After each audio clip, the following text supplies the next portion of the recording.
Years had passed since the peaceful island turned into a graveyard for those who forgot how to fly.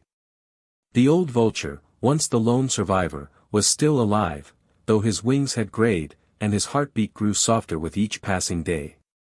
He had taken shelter in a dense forest, a place of storms and danger.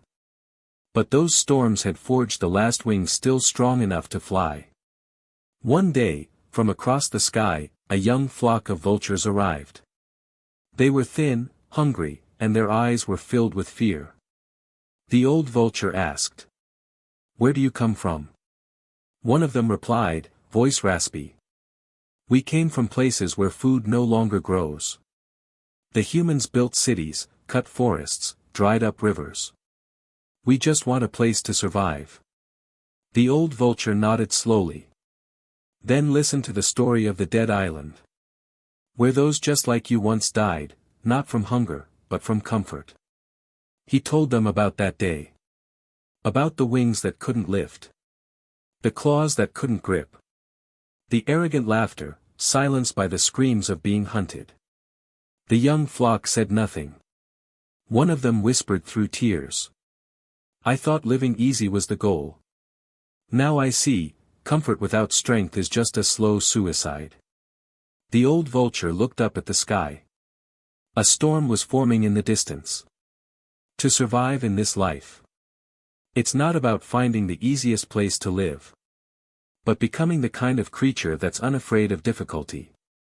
From that day forward, the young flock stayed. They trained each morning. They hunted in the rain. They sharpened their vision, practiced dodging.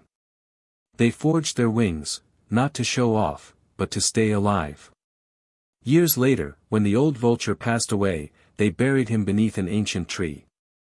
That day, the flock, now strong, disciplined, and proud, soared into the sky in a spiral formation, a farewell to the last master of the skies. They never stayed in one place too long.